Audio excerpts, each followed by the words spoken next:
讲爱水唔惊流鼻水，美容嘛要特别注意，多人常常爱做光疗或者是水晶的指甲，恐惊对咱的健康有败害。因为新北市一个查某囡仔就去做水晶的指甲，头尾半年时间，结果全部的指甲拢闭开，过去胃着细菌。另外，指甲外缘红过肿，互皮肤科医生诊断讲，就是冻甲的情形。皮肤科医生讲，即马一个月平均测有1个到2个这款的镜头，这款的患者，若是耽误，就互医生看，细菌继续恐惊就会致到败血症，有生命危险。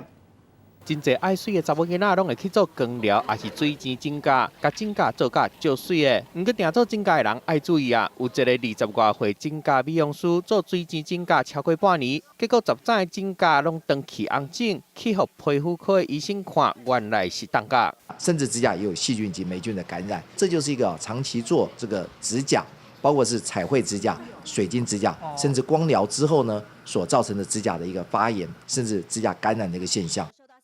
医生讲，最近平均每个月拢有1个到2个冻甲的患者来挂号，因为这阵啊做光疗也是水晶指甲愈来愈时行，做指甲的时间若是超过3个月，因为爱一直换造型，指甲定甲定磨，指甲边仔芳就开变做冻甲。这个时阵，指甲边仔就会真正瘤皮细菌感染，较严重的可能会变做败血症，有死亡的风险。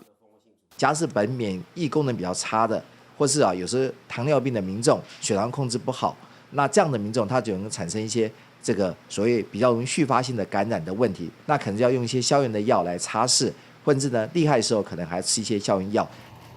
抹药治疗抹超2礼拜到1个月，情形就会改善。不过皮肤科的医生提醒，市面咧卖指甲油、光疗甲拢有塑化剂等等的化学物质，较会互指甲变形扫去。提醒爱水的人，莫收接做指甲，自然就是上水上健康的。记者综合报道。